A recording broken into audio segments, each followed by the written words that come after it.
leveled. I love to see that, and I hope that Team Kagenja is going to bring it on. Now, let's toss the ball back to the Amazon Arena, and let's see what is going to happen in this amazing game. And we are on it again with another match to honor more kings. Well, Sky, the honor is all yours. All right, right on the stage, let's welcome Team LGD Gaming.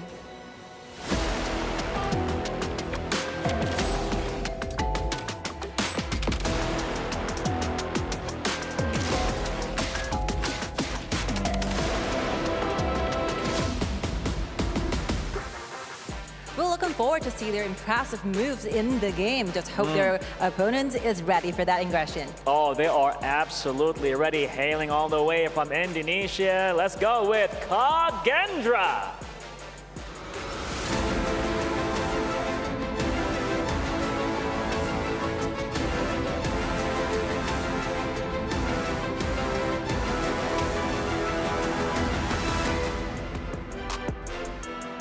Well, we'll be seeing some youthful energy and innovative strategies taking place with this one. Of course, ladies and gentlemen, please be prepared for an unforgettable showdown. It's gaming time. Back to you, studio. Yalla.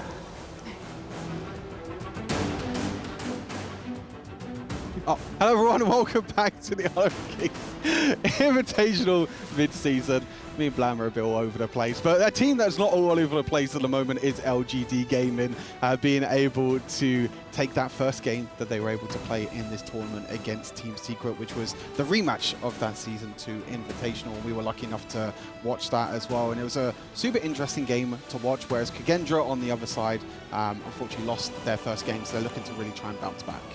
Yeah, I mean, the Team Secret against LGD was just one of those... It could be one of those staple matchups that we're seeing quite a lot within the global scene. It's going to be a rivalry for some time, I think, Stu, especially with both of these teams being from Malaysia. And both of them always putting up such a fantastic performance as well. So when we were watching it, we were like, oh my days, like Team Secret may win here. And then all of a sudden we saw the beasts of the south, the beasts of the east themselves, LGD Gaming, managing to take the victory overall from Team Secret. So again, well, it was a fantastic job by LGD, but their next contender is Kagendra, and we are getting into the draft, and we're looking at a Musashi Prioban. Does this mean it's a storytelling of Orgren being picked up again? I think Kagendra need to read this like a book. This is one of the very first times that we've seen Musashi being banned in the first rotation. We know there is a bit of a counterpick to the likes of Orgren, one of the new heroes. One other player I want to highlight as well is JR. Did play long in that first game against Team Secret, and that is going to be the priority pick. They don't want to prioritize Orgren, they want to prioritize Long, and I have to say, JR played a flawless game on Long. We saw double kills, we saw triple kills flying all over the place, and we know, and I know as well from playing this hero as well, that this hero has a lot of burst damage, but it is going to be responded on the other side by the Orgren and Dolia combo. Yeah, what a great combo we have there with the Dolia and the Orgren. Again, Dolia with her Celestial Blessing, giving over those two ultimates. But like we said at that banning phase, that the banning of the Musashi, and we honestly thought that LGD were either going to take the Orgren or they were baiting the Orgren over to Kagendra, because again, if you pick Orgren too early, all you need to do is get a little bit of CC on your team on the side of LGD, and they're going for the Princess Frost and the Dune pick as well, which was a big pick within Season 2. A great jungle, very tanky, has a fantastic engage, and he could just soak up a lot of damage whilst your backline just absolutely have their way with your enemy team. For sure. I definitely feel like LGD were maybe kind of trying to predict Kagendra, trying to maybe predict that they were the ones that were going to ban Long in the end. Yes. They probably weren't expecting both of them to be open. And to be honest, I think this actually favors Kagendra more than anything, because with LGD being on the left side, it means that they only get one prio pick. Yes. Whereas on Kagendra, they get the double prio pick, which is the Orgren and the Dolia. We know both of these have been high priorities. And with the Dolia being picked, you're seeing the Sun being banned and the Shang Fei being banned as well. So the support pool at the moment being whittled down by Kagendra, where we see Hu Yi and Haino being banned on the side of LGD. I'd be very surprised if we don't see the Lian Po again come through, because it has been a fantastic counter to the Ogryn we've seen so far within the mid-season Invitational as well. So again, Zhongfei, Sunbin all being taken out there. Zhongfei, as we know, has been such a prevalent pick within the support lane throughout all these tournaments so far within the global scene.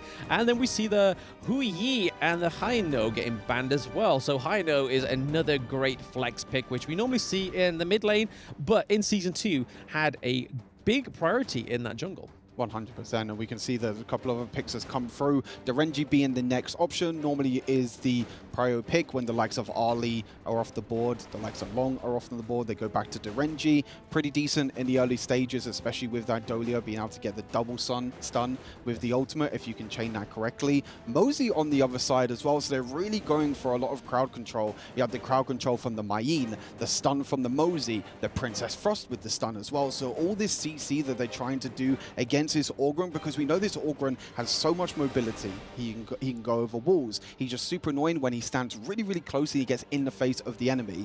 But I'm not too sure if you want to be the face of the likes of Dune and Mayeen, to be honest with you, and even the Princess Frost with the stun as well. And Shangguan being picked, I believe, for the first time on the A stream as well. Yep. So going to be an assassin in that mid lane against Princess Frost. Yeah, last time we saw the Shangguan being picked up, it was Team Vitality. We do know that Highland loves that pick, but this is about Kagendra. This is about LGD Gaming, who is going to come on top of this. But just to reiterate the point of the draft, there is so much CC on the side of LGD Gaming, which could be at the detriment of Kagendra, especially with that Ogryn pick. But as well, obviously, one of the things we didn't mention was the knockup from the Dune pick as well. So yes, again, that double knockup is a great feature, especially within those early game engages. We already see that Dune is a fantastic early game hero to do a lot of damage, to clear his waves a little bit quicker and stuff like that. But then as towards the end of the game, you kind of see him fall off and be more of an assistant tank, just being that sponge that we know he is. The only other spongy hero that is resemblance to Dune is definitely the Kai'Sa. 100%. Super interested to see this mid lane matchup. We saw that the Mai was picked a few games ago as well. This kind of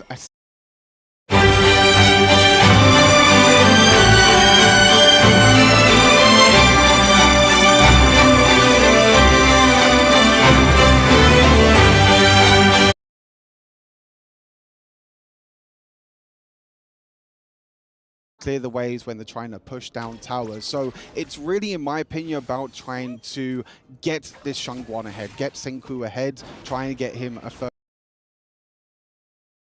Interesting enough, they are putting Shangguan in the mid lane. We normally see the assassins go down to the bottom side, so they get a little bit more free time, because we know how much priority is in that wave clear and trying to get that mid lane pressure. Yep, it opens up a lot of doors and a lot of opportunities for those that are able to take that priority in the mid lane and also take the T1 turret. It's because it just opens up a huge buffet for whoever claims that T1. But again, this is a very coy early game. There is no sort of aggression, no massive engages. So this could be the difference here, but I feel like the Motsu pick here is definitely denying the Ogryn being access into the back line of the side of LGD. I think it's probably a really, really good draft here on LGD for taking the Motsu rather than going for something a little bit more practical that we've seen recently, which is like the Lian Po. Yeah, I mean, with that Dune pick as well, you know that you have that front line already, so you don't really need that front line from the support role that we've seen for Lysa Zhongfei, was obviously got banned this game, and also Lian Po. So getting going for that support, so there's a little bit of damage in the mid lane there for Princess Frost. With that tank going into the jungle, it allows you to pick supports like the Mosey and set up plays just like this. Oh, Dolia is almost going to get takeout. Can Mufas escape? No, we're seeing the Shangguan. He's trying to put a pressure on that front line to LGD, but we're able to get out with the Unruly Blade. Death on Sunset comes through. It is Kagendra getting the first blood onto LGD Gaming, but are they done yet, Stu? I do not think so. Motsu is only just managing to escape thanks to his abilities. Bit of overextension in the air. The heal coming through from the Dolia, allowing to keep her alive. And you're seeing how strong this Orgrim pick is as well. Just standing in the front line, tanking up so much damage. But the Mosey stun, again, setting up the play. It works this time. It didn't work the first time, but it was able to work this time around. But a trade kill in the end, a 1-for-1 in the end. So Kagendra still up in kills at the moment in this early game, which is exactly what they need with this composition. Yes, I don't think we can call out LGD Hold anytime up. soon, but we saw that Shangguan was able to do quite a bit of damage onto Princess Frost, not quite being able to re-engage. A double knock. Can they get the minion hit? Oh, Musang King with the assist of the MVP minion in the mid lane, getting the kill onto Shangguan. Really, really nice play from Musang King. The finals MVP, remember, from that Season 2 Invitational. A player that loves to play these aggressive sort of junglers. You know, at the start of the Season 2 Invitational, he was playing the likes of Pei, the likes of Jing, but he's really adapted his playstyle to help his team more. Picking the likes of the Dune jungle, the Kaiser jungle, picking that tank so he can allow the rest of his team, especially someone like JR, to kind of pop off in these fights. But, I mean, speaking of JR, not really a lot of action has happened in this bot side at the moment. It's been just a lot of farming, which is what we expect from both of these down in the bottom side of the map. But I definitely favor Long in the late game for the scaling. Yeah, try and just get some priority in the farm lane, it seems, so they can get that Tyrant. They do secure the first Tyrant of the game. So going over to LGD is Tyrant number 1. So now giving over that increased damage and obviously the lightning effect, which really helps get to that backline, as we can already see that Derenji is trying to get in there. Dolia comes through with the heals. We have the dragon in the sky. Kill gets taken from Kagendra, which is going to be Mayin, and they're not quite done yet. They're trying to take the T1, trying to get that double kill, and they secure it.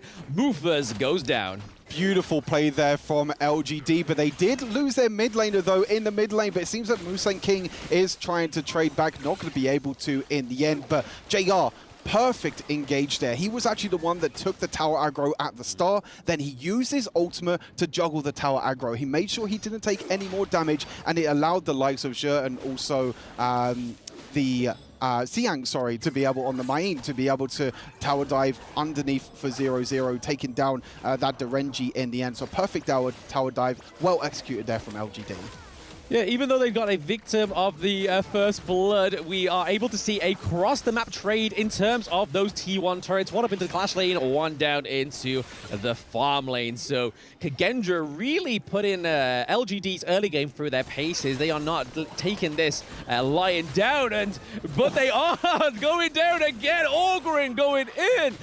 Goes down. Senko as well. So that's 2 high damages coming through from Kagendra that they don't have anymore. And speaking of not having, that is a 3-0 trade for LGD right now, and Long is not quite done. JR, fantastic play. That is a 4-0. Stu, LGD, they let them get their foot in the door, and it was like, no, let's slam that door shut and let's get a 4-0 trade. And you're seeing what we were talking about in the draft. There's just so much crowd control on the side of LGD that Rira is having a really, really bad struggle here on the Orgrim, not really being able to do too much in these fights. The Shangguan as well also struggling, because Shangguan wants to combo all of her abilities to be able to get her ultimate in the end as well, to jump up, become untargetable, and do all this damage. But the setup play at the moment from this LGD squad has been so perfect. There was one little hiccup that we saw, that they overextended a little bit, but other than that little hiccup at the moment, LGD are looking incredibly strong in this game. Yeah, and here's a few of the stats and itemizations coming through. So Axa Tournament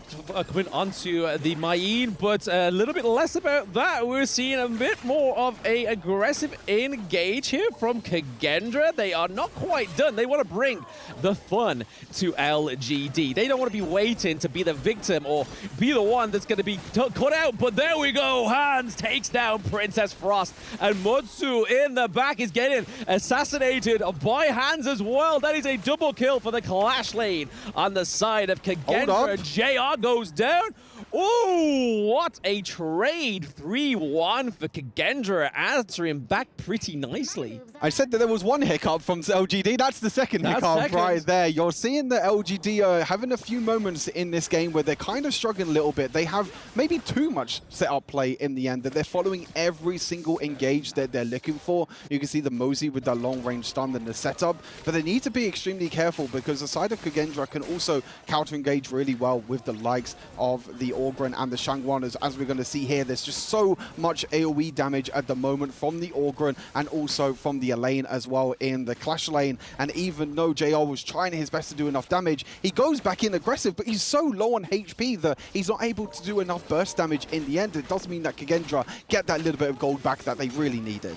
Yes, they definitely needed that in the stride. They are still behind, and this is classical LGD. Even though they may seem like at the face of it, they're struggling sometimes within these team fights, they're always ahead with these small minor details like the gold lead, like the minion priorities in the side lanes as well. But I just want to go back to what that replay was showing there. Princess Frost winter is coming. It's as if they knew they were in Saudi. It was like, there's no winter here, baby. It's not going to stop the side of Kagendra for getting that 3-1 trade. So it was really well played there by Kagendra. Again, like you said, second hiccup, Stu, but that could be another hiccup here. The first of potentially many here for Kagendra. That T2 going down in the farm lane, and we're already seeing a massive aggression. Even though there's a Vanguard on the side of Kagendra, we could see the T3, the higher ground turret, going down 9 minutes in. And you can see that this is exactly what I was mentioning with this Kagendra lineup. There is no wave clear at all on the side of Kagendra. There is nothing that they can do to try and defend these towers. You can see the Shangwan was trying her best to walk up,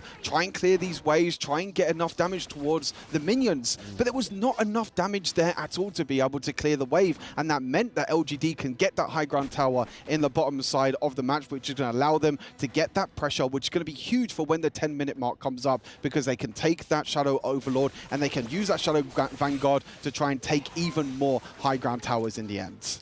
Yeah, the only thing we can really hope for on the side of Kagendra here is seeing that Direnji being activated, because again, we know that this is such a great late game hero. Once he's got all his little pieces of equipment coming through and all those itemizations being finalized, he can do a lot of damage, and obviously he has the splash effect with his passive as well. And if you do give him a Tyrant, he's got the lightning rods and whatnot going on for him. So a lot could be had still here for Kagendra, but it looks like LGD want to take that second Tyrant of the game, and it is the Shadow Tyrant, so it is going to be enhanced now. So we are getting into that 10-minute mark, Stu. This is pretty much considered, for those that have not watched any Honor of Kings, this is getting into the late game for these two teams, and this is definitely not a KPL Dream Team game because it would have been over a minute ago. But none of that. We don't want to undershine the LGD right now as they're looking to try and take their second higher ground turret from Kagendra. There is plenty of effort from the backline here trying to deny and take down that minion wave. But going in. Still going for it. Death on Sunset comes through. We see that all grain is already gone down. And then another Death on Sunset just trying to push away the LGD. But Musang King takes down Hans. He's like, I'm sick of the Death on Sunset. Just give it a rest. JR takes down Mufa. It is another 4-0 trade. Down goes one, but this could be the downfall of the Crystal for Kagendra. Again, LGD taking in the second victory today from Kagendra. Both LGD and the KPL Dream Team looking incredibly strong in this tournament. Very, very strong victory there from LGD. The setup play in the end. You saw in that last team fight that the Orgrim was trying his best to engage, trying to jump onto the backline, but there was just too much crowd control. The Orgrim couldn't escape, couldn't do anything, and when your jungler is down that early on in a team fight, it's a 4 versus 5, and even with that Dolia lane combo, as you mentioned, it's just extremely difficult for them as well. Really, really difficult in the end to be able to do that, but incredible performance again from LGD. 2-0 at the moment in this tournament so far in the group stage, and what are the first 2 games we've had? We've still got 2 more left to go today. We've still got some bangers left. Still 2 more. I mean, the KPL fans at Rehad will be happy that it's going to be AG Global going next against KPL. But back over to the studio now. Congratulations to LGD Gaming on that second victory of the day, demonstrating that there's no doubt that they are the top dogs in their group. Yeah, definitely. I never doubted about the result, but to be honest, in game performance, I'm kind of a bit worried about this team because you Okay. can see like how hasty that LGD Gaming was in game. Because speaking to their draw, speaking to their composition, it's quite late game style, so they don't really need to rush into the opponent's jungle and try to grab agree. everything that they want, right? And that actually just light up a cage, and then they just did really good counter attack to us by using that Alden. No, I agree with you in terms of that because it comes down to a moment where you feel like LGD Gaming is always at the lead, but it never looks like Team Kagendra is actually disappear Exactly. or not in the race. So what do they need to do in order to just kind of like close the deal early on and not allow other teams to come back? I feel like Kagendra just want to take their time. I mean, early game is going to be the aggressor. LGD went inside the jungle. I mean, they were so hasty and they're going in without noticing. Kagendra was always there. I feel like every time they like try to go into the jungles, Kagendra always punish LGD back. Getting into that hasty moment is not going to be the way to go for LGD. So I feel like, yeah, Kagendra taking their times, they're definitely going to do a lot better in the next match. No, I agree with you in terms of that. Like I remember over there in Clash Lane, like there was a moment where it came from an initiation for LGD Gaming. It came down to a 0-3 trade for Kagendra. Yes. It's not the right way for them to be able to play in terms of that. Or maybe we're just being picky. Maybe we're Yeah. just being picky because we're expecting a lot from them, right? Like our Exactly. expectations we're having right over here. Let's check on the highlights because it was LGD taking control of the game since the start of it. Yes, and here is something that I want to highlight. After they are trying to take down the milling tower of the other side of Kagendra, and then they're just being a little bit more hasty. Trying to do a lot of tower damage, you know. Yeah, they just couldn't just kind of wait for the right moment just to jump in. Yeah. They saw an opportunity and they were always just willing just to, it needs to be right now. It Exactly. must be right now. And that might be a little bit of those mistakes that if you want to play to the next level, you cannot be allowing yourself. I mean, the result seems to be very optimistic since we are watching the highlights, right? It's Yes. only the clips. But to be honest, in game, that the advantage is not really stabilized. Yeah. And Also- this one right over here, man. Like, check on that guy. Yeah, definitely is going to be a really good. Also, I want to put an emphasis on their top lane of Kagendra's Hans. Played the Aling so well in this game. Really, really well. Also, I noticed their coach. They're the youngest coach in the season too. So yeah, this coach from Kagendra, he has a lot of creativity and he put a lot of faith in his top laner. I love to see when young coaches are just being very, very, very courageous, very confident, and just making these calls, right? Allowing their players just to play to the heroes that they believe they can be best and the ones that they can excel. And also speaking to the coach, I really want to mention about Joker, the coach from LGD Gaming, because I know that for the lineup, as for LGD Gaming, Xiang, Jihong, and JR, they were at another team called BSE. And also for Musanking and Zhe, the jungler and the support, they were at another team called Tigers. As long as they transferred into this team, LGD, they're actually sharing with the same coach. Okay. So Joker, he built up 3 different teams and all had great achievements. And right now he's leading this LGD, putting all of those best men he has and trying to aiming for this game. Trying to aim for this game, they were able to take the victory, but it's a team of 5. At the end of the day, there's going to be one that is going to be our MVP, that's for sure. And the MVP for this game, for LGD Gaming, is going to be Zhe in that Mozi. I'm going to tell you something. When that Mozi pick came at the beginning, it took me about 5 to 10 seconds to really understand what was going on. But then when it actually started the game, it just came to me. It got to be that. That Mozi, it was so useful just for the stun. It was just so useful just for the poke. It was so useful just to kind of like allow Princess Frost to be able to use the AoE in a completely different manner. Yeah, I know that where the hesitation comes from because it relies a lot on the accuracy Of course, that the yeah. player has. And then you have Diren Very that tricky actually pick. could use his second ability Yeah. to actually purify that and then just move on, True, right? true. But the poke ability that Tro had on that Mozi actually gave him that MVP. Yeah, that Monza also did a really good job stopping Shangguan, also stopping Ogren as well, using that ultimate lock